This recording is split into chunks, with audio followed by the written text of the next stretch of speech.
الحمدللہ، ماہ رمضان میں جو عبادت کی جاتی ہے اس عبادت کا نام صوم یا صیام ہے۔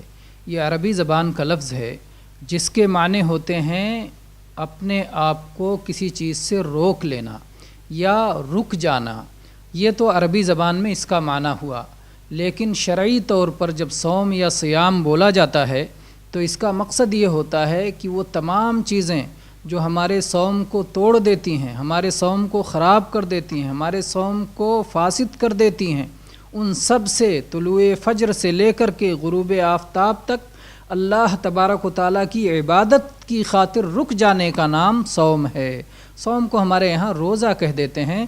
روزہ یہ فارسی کا لفظ ہے، اصل عربی کا لفظ صوم یا صیام ہے۔ وہ عبادت جو صبح سے شام تک ماہ رمضان میں کی جاتی ہے اس کا نام صوم یا صیام ہے۔ یہ اللہ کی عبادت کی خاطر کی جاتی ہے، اس کے لیے رات ہی میں نیت کیا جاتا ہے اور دن بھر صوم توڑنے والی چیزوں سے اپنے آپ کو بچایا جاتا ہے۔